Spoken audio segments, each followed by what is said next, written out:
Assalamu alaikum and hello. On New Wave Global, I am Faryal, and today we are here to discuss the fallout of the recently passed contentious Madrasa Registration Law that triggered a standoff between the government and religious parties.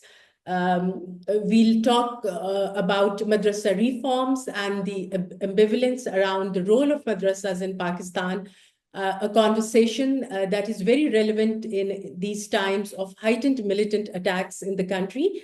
We have around 30,000 madrasas, according to one estimate, and passing the Madrasa Registration or the Societies Registration Act 2024 has somewhat superseded the core issue of madrasa reforms, ending the mandatory requirement for their registration with the government and reversing the 2019 overhaul when a sweeping order was enacted to register madrasas with the Ministry of Education.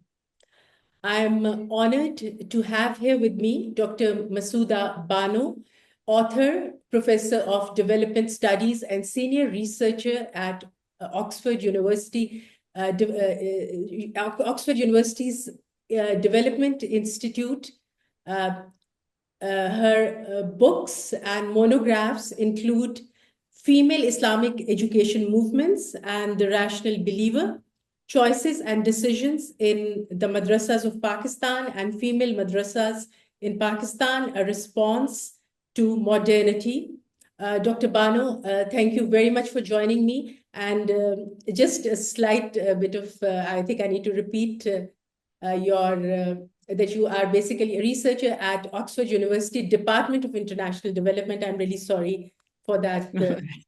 I just missed the name. So the passing of the Madrasa Registration Law has once again pushed madrasa reforms under the carpet.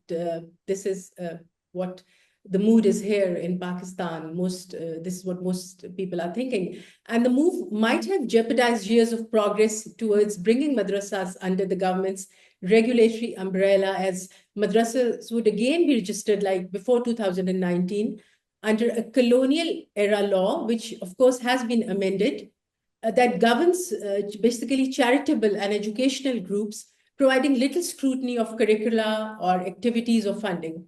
How do you view this reverting to the older system of madrasa regulation?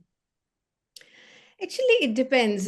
We have to look at it when we look at laws. What's very important is not just what the law is doing, but the motivation behind it. You know, why it has come about at a certain point in time.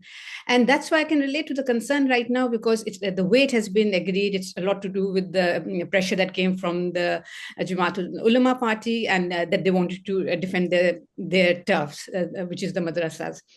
So I can understand the concern at that level.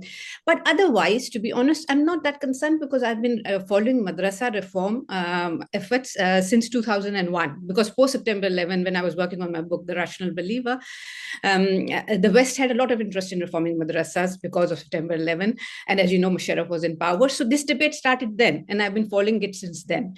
And the attempt to put it under the education ministry makes sense, because as we had discussed earlier in an email, madrasas are educational institutions. In fact, they're not given credit for the education they do provide. You know, people look at madrasas often very dismissively. In my research, I find good madrasas do provide good education, because there are different categories of madrasas. So to have the education ministry is good, but it wasn't having that effect historically. You know, the reforms weren't having it, partly because the bureaucracy, the education bureaucracy itself is quite weak in general. And they were just treating madrasas as the mainstream schools, which cannot work, because the purpose of madrasa education is different after a while.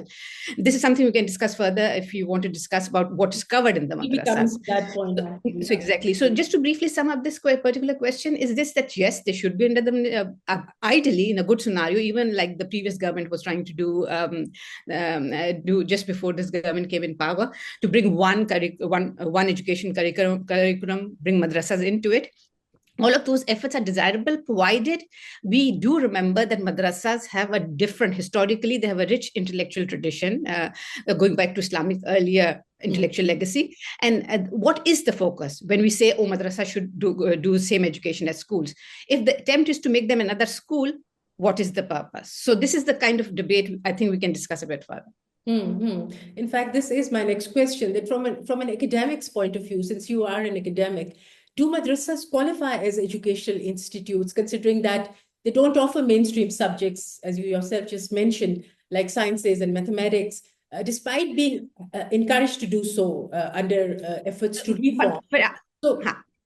So yeah. what role are they playing today in the society? Are they churning out skilled, employable workforce and human capital, if we look at it from that point of view?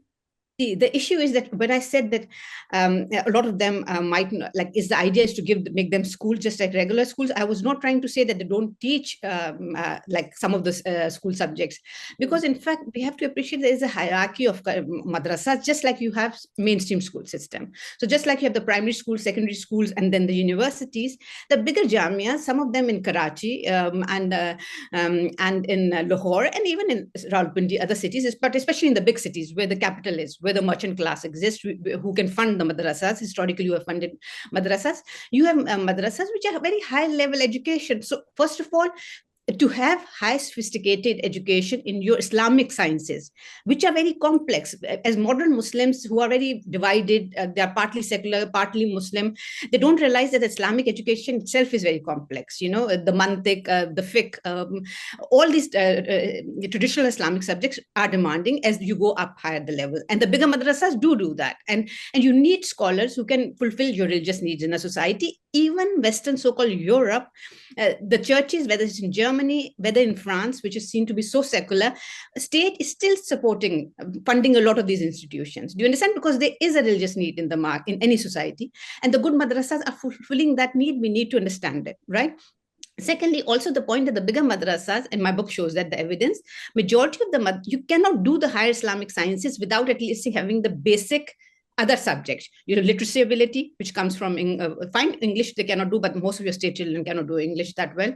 But Urdu, basic language, basic language reading, basic maths, numeracy. These are the basic. When you say literacy and numeracy in a secular school at the primary level, these are the two fundamental skills. So of course these madrasas also have to do it. Majority of them, in my experience, the bigger madrasas, they encourage the students to privately take metric and even a master's degree exam, because then they can a bachelor's degree exam, because then some of them can enter into the Punjab University for Islamic Studies. Do you understand? So the system is much more complex. It's too simplified when it's presented to the public, especially when government wants to adopt a discourse of reform, which it often does. I'm cynical about it. It often does not because it generally wants to improve madrasa education.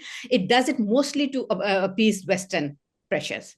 So when the incentive is like that, the kind of intervention is not effective. Do you understand? Because it was never really planned properly. So that's part of the problem. And one quickly, if you have take 2 minutes, Bangladesh is a very good example, counter example. Over there, the madrasa reform efforts that we started in 2000s and all to integrate school curriculum into madrasa curriculum, they started post when Bangladesh came about. They did it immediately. A madrasa reform board was established. It was called Alia Madrasa, which is still very influential, and they have as much madrasas under Alia as they have under Qawmi, which is like our Deobandi, like typical madrasas. And the issue remains the same. When you merge the curriculum without trying to improve the quality of Islamic education, which it historically was, the intellectual side of it, the philosophical side of it, you don't bring in the philosophical Islamic text again into teaching, and you just try to merge it with modern school curriculum. All you produce are children which are neither a Islamic scholar, neither a very modern, productive employee, because what you produce is a hodgepodge, because they can neither do very far in Islamic education nor in modern. Because remember, you are taxing the same child now with double the curriculum. So all these things are desirable. To merge is desirable, but you need much more sophisticated effort than your government bureaucrats normally put into it, or the politicians whose intentions are very different. So is it possible to run these madrasas on somewhat the same like model as the missionary schools, which have languages and other subjects, and they encourage critical thinking and analytical skills? Is it possible to? I mean, if we talk of the reforms, which you just said that you don't really, I mean, you're not very sure of on what basis those are being done, but we talk of, if we don't talk of the subjects, what about the moderation in terms of pedagogy and, an end to the reported abuse and assaults on students in madrasas, because they're also, most of them are also boarding there. So see, my responses might sound a bit sympathetic to the madrasas, because you'll see me all along defend more or less the line of questions you are taking. In most of them, I end up defending the madrasas a lot, because the thing is that I did fieldwork across the country. I got in touch with the 5 wafaks at that time that existed, and now they have increased much more in number. My active fieldwork was in 2008 to 2011. And so the issue is that, like it happens with everything, things get taken and out of proportion. Like, of course, some abuse might happen, just like it happens in the Catholic Church here, or this has been covered a lot. So, of course, we cannot deny some of these things happen. But does it mean we say that the whole system is doing it? That's where it's very questionable. Because if these things were so systematic, the system cannot exist in the long term if it was so systematic. But yes, some of the child abuse is there, but how widely, the evidence on it is, we don't have it, but it's exaggerated all the time. So this is like my initial response to the question of, is it like too much abuse? That's the whole system needs to be reformed. A lot of times, remember, children, why? Because I did a lot of interviews with parents whose children are in madrasa as part of my research. I had to do that. One of the chapters is about why parents send children to madrasa. And there are 2-3 categories. Very elite families at times send children to madrasa too, but that is for a very specific purpose, which is hifz. They go for memorization after class 5 from an elite school, 2-3 years. They do very specialized memorization process, especially in the Memon community in Karachi. That kind of activity was very common. And then by 7th grade, they come back to the mainstream elite school, where memorization supposedly helps overall performance in the later years. So it pays off. So that's one class, but that's small. The one which stays in the madrasa, of course, is the lower middle class, but it's not, all of them are not orphans. Do you understand that? That is an exaggerated image too. So a lot of them who become these imams and scholars in the long term in the Islamic system are low middle class, where one child, surveys again and again show 1 or 2 children go maximum to madrasa, the rest are going to state schools, because parents feel, one child devoted to Islamic education is a good thing for this class, where there are not many economic opportunities anyway. Do you understand? And this child often ends up doing better than his other siblings, who might be laborers, who might be taxi drivers, or who might do a master's but never get a decent job. So do you understand? There's an economy of it too, which we forget. In that system, a lot of people deliberately send madrasas while parents are still alive. So there's some monitoring. It's not so unmonitored by the society as we think. And also, last thing, the money donations come from the community. Majority of the donations, there's no evidence that again, it's a claim, but where is the evidence that all the madrasas are funded by external donors? It's just not possible. How do they get the money to a small madrasa in Murray? It's too complicated, that process. Do you understand? Even international agencies, when they're trying to fund NGOs, normally stay at the capital or the provincial level, because going down to the roots from outside is very difficult. So most madrasas, in all of them, have a local donor base, and that local donor base is a bit reliant on everyday interactions. So it's not as unmonitored, the system, as again, the West and also the more educated liberal elite in our societies has started to present it to be. True, I agree. So madrasas, they are supported by private donations, that you just said. I think they fill great gaps in public school system as well. For many poor families, madrasas are a viable option, because they provide food and lodging and education. And we have the second highest number of out-of-school children globally, in Pakistan, which stands at 23 million. So education experts argue, and rightly so, that focusing just on madrasa reforms ignores the deeper crisis of our struggling public education system as a whole, which basically fails to meet the needs of millions of children from low-income families. So should we hence be going for blanket reforms, including the public school system as well? Should exactly, Exactly. That is because I'm an educationalist as well. I do a lot of work on Islamic education, but I work with DFID in, say, northern Nigeria. I worked a bit, which is the British government agency, as an advisor on mainstream education systems as well. So the problem is that in a lot of these countries, including Pakistan, but a lot of developing countries, the state education system is a complete mess. It's not just that the resource schools don't exist, but there's no learning is happening within those schools. Children in grade 5 cannot read the grade 1 text. And it's not just Pakistan is a particularly bad example, but a lot of developing countries are falling in that challenge. And so the thing is that you have to fix your mainstream education system, which doesn't lead to much. There's high dropout. If your enrollment is in the Pakistani schools, if it's in primary level in close to 80 or 85%, like most of the children, parents do bother to enroll because even poor parents now want to educate their children. By metric level, hardly 40-45% is in school. Why? Because the quality is so bad that the child either cannot learn, and when they cannot learn, they struggle and they get frustrated. And by grade 5 or 6, they start dropping out. And then parents put them in, of course, they have to survive. Middle class, low income parents, they put them in other odd jobs. So even madrasa, that's why I say we have to look comparatively. And when we look at this socioeconomic context, madrasa becomes a very sensible choice, at least because it fulfills the parents, at least one child devoted to religious education. They are believers, next world promises, this and that. But not radicalization, just piety, next world promises, one child devoted to Islamic education. And like I say, all the evidence suggests that this child often ends up surviving economically better. Because if you're a mosque imam, you get like people come to you, they might give you clothes, they might give you gifts on top of your regular income, which in a low income, somebody who has done metric or even masters, how much can they get? Do you understand? So choices have to be understood in that context. Not every choice to send a child to a madrasa is linked to radicalization, because in fact there's very few which is linked to that. Do you understand? It's more the economic and reasons that in that kind of economy, madrasa is a very viable choice where the main school system is failing, the state school system is failing. In fact, my thesis is that if you improve the state education system, economic opportunities increase, of course the madrasa population will shrink. Do you understand? Numbers of madrasa will go down, which would be good, because then only the big ones will survive, because those who are really religiously devout will go. Right now, a lot of them are going because economically also this is a slightly better option than the state schooling system. Yes. So in your view, is there a substantial link between Pakistan's madrasas and militant terrorism?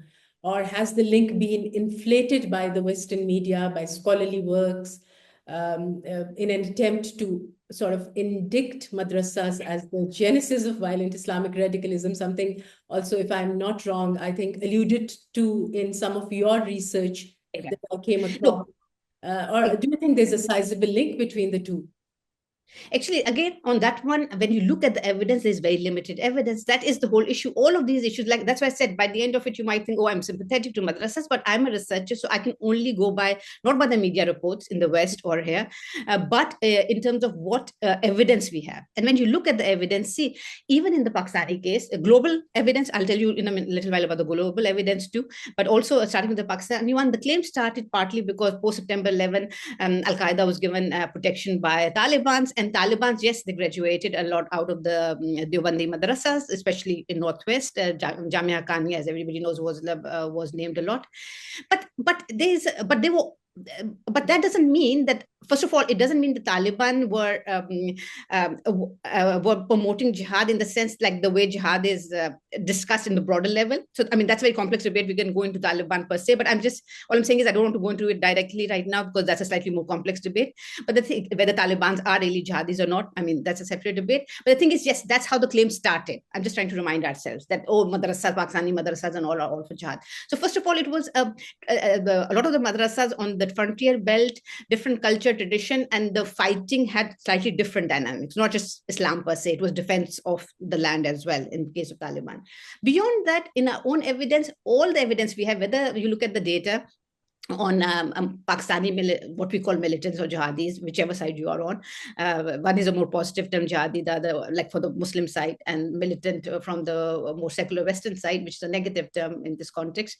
The thing is that whether you look at the Pakistanis going to Afghanistan to fight when the war was going on, or so-called going to Kashmir to fight, all the evidence we have is that majority of them were secular background. In fact, Jamaat-e-Islami, which is again a party which is named with one of the jihadi parties indirectly in South Asia as well, all the members were college or university going. So do you understand? Again, when you start looking, and my book provides that data. So once you start looking at the data, yes, few people went from madrasas too, but some went who had very little education of any kind, because in Pakistan, a lot of people have neither kind of education, whether madrasa or modern, and they were very secular ones too. And last one on this one is that there's a big influential book which is called Engineers of Jihad, which looked at data at all the Islamic militants, the prominent ones, which have had big international, who are involved in the big Islamic militancy attacks globally, including South Asians and other origin.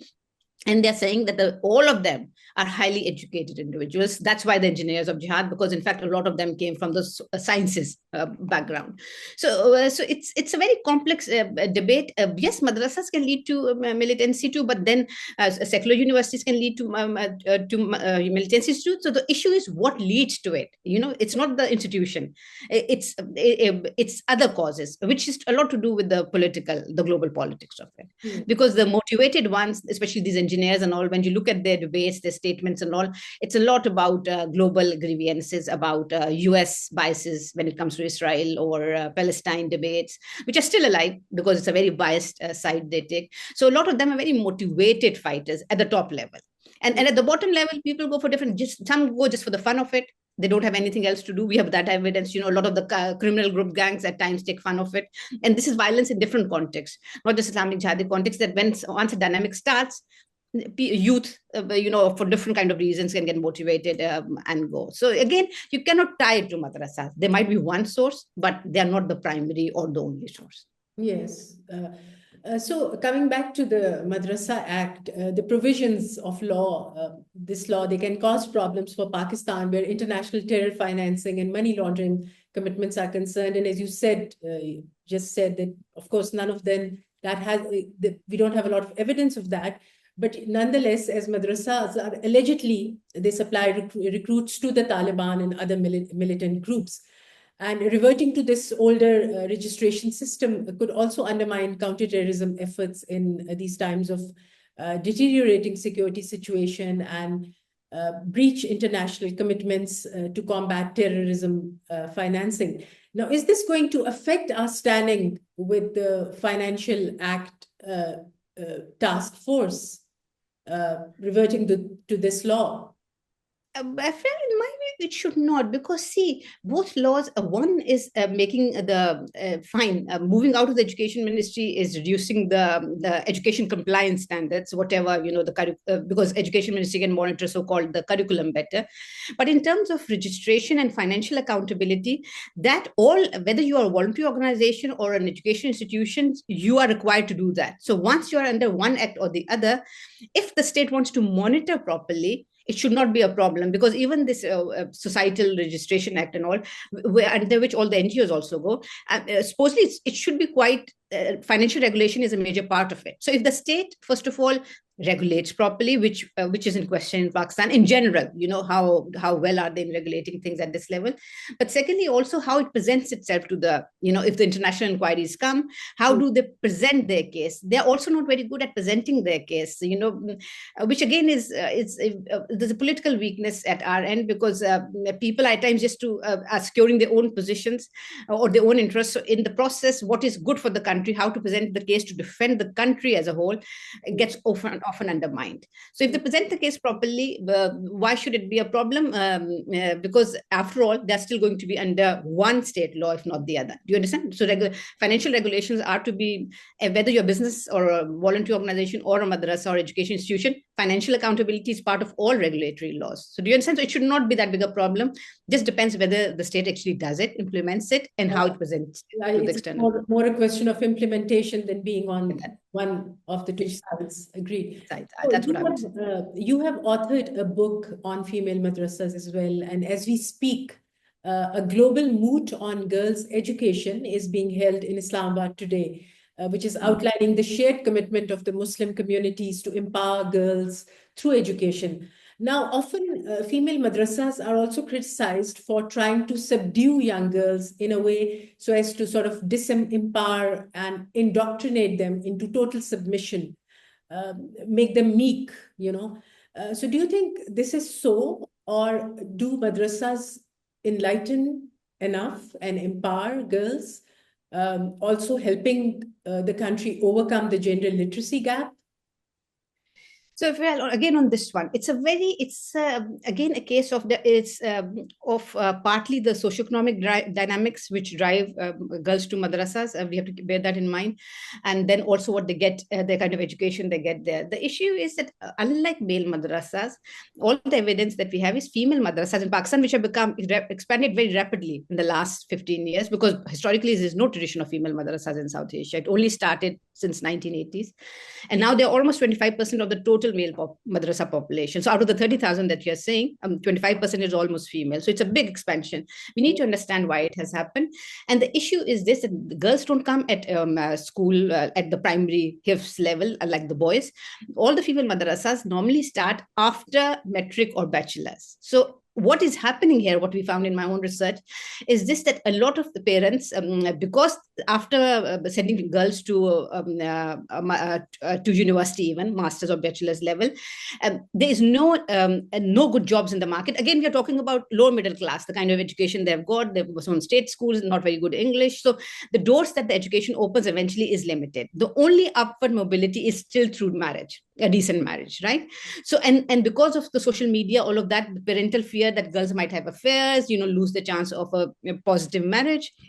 It's these kind of fears actually that make them encourage their daughters to enroll in a madrasa, which because it becomes a passing time till she gets married. Do you understand? So again, if there were economic opportunities and all, good jobs, good education, because parents are giving education to their female child. Do you understand? These girls are all done matrics or bachelor, but they end up in a madrasa mainly because that kind of education doesn't lead to economic empowerment, which is the promise. So if you improve those conditions, again, my argument would be a lot of female madrasas will shrink in number, because those who get jobs will move out rather than fearing that there's nothing else to do, so let's go to madrasa. But having said it, even if they come for a slightly not a very positive motivation, it's more to pass time. The thing is, in madrasa education does empower them a lot in the given context, because first of all, you have to remember there is an argument for an Islamic concept. You can have a secular conception of modernity or feminism, where sexual liberty is very central, while you can have an Islamic conception of female empowerment, where sexual liberty might not be that central. There are other ways. So there's a lot of that big debate on Islamic feminism, which I relate to in the academic literature a lot, and that's where the debate is. Is Western feminism the only way, or there could be other form of feminism? So that is one debate. Islamic feminism in one way, and women, even in Muslim women in France or UK, want to wear hijab because they believe in it. So that's one thing. But the other thing is that in the given socioeconomic context, madrasa education actually proves quite empowering for these women, even in very material ways, because a lot of them go back to the communities and set up their own madrasa, which they charge fee. Unlike male madrasa, female madrasas charge fee. That's another fact.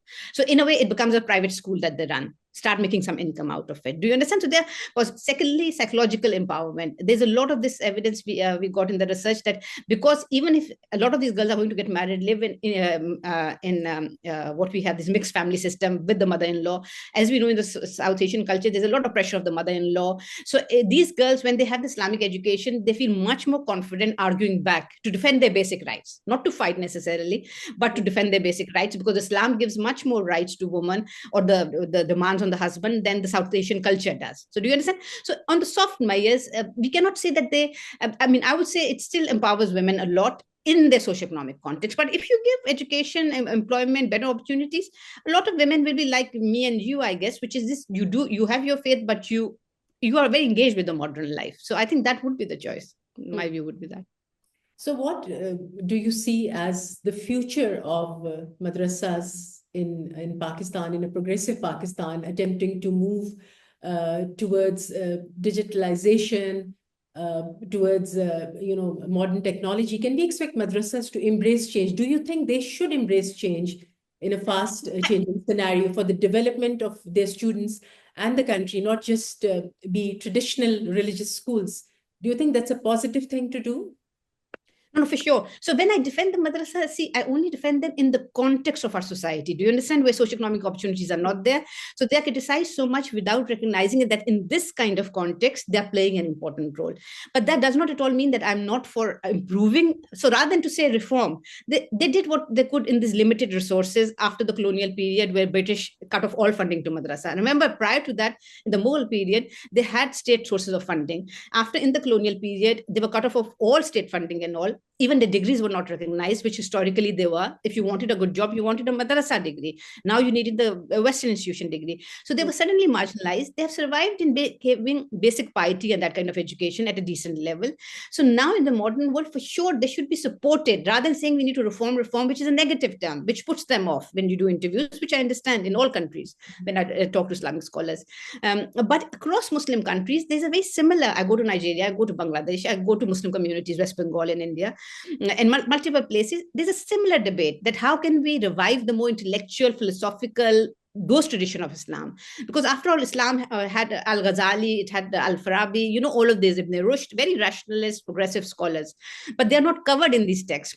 But remember, one is the resistance. The other thing is, these are complex texts. Even in Oxford University, philosophy departments, or any Western university, are seen as challenging because they require a very sophisticated caliber. Our madrasas don't have those kind of teachers anymore. Neither does the state schooling system or university system. So do you understand? So of course a revival is required, but it's a lot of Western-based Islamic scholars. Some of them are white converts to Islam. Tim Winter, Hamza Yusuf, they're very popular today in the Western young Muslims, educated Muslims.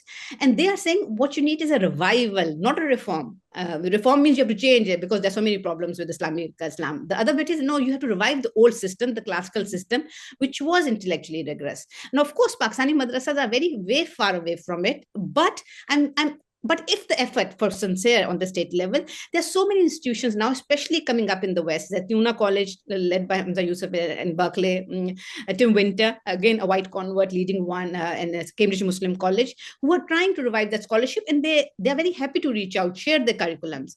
I'm sure they'll be willing to do capacity building of scholars in the long term by training, but the state has to have a vision and a funding source to support that. You cannot have these poor madrasas who are barely surviving do it all on their own.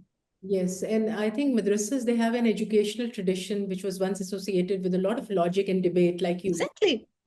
And in the Mughal era, I think madrasas, they taught subjects such as grammar and philosophy and law, and the graduates would get employment in royal courts and various branches of administration. Exactly. We do have a rich history of madrasas if you look at it that way. Exactly. Bano, thank you very much for your input and for your time, and that too on a Sunday. And it's a pleasure speaking with you. Till next time, Allah Hafiz and goodbye.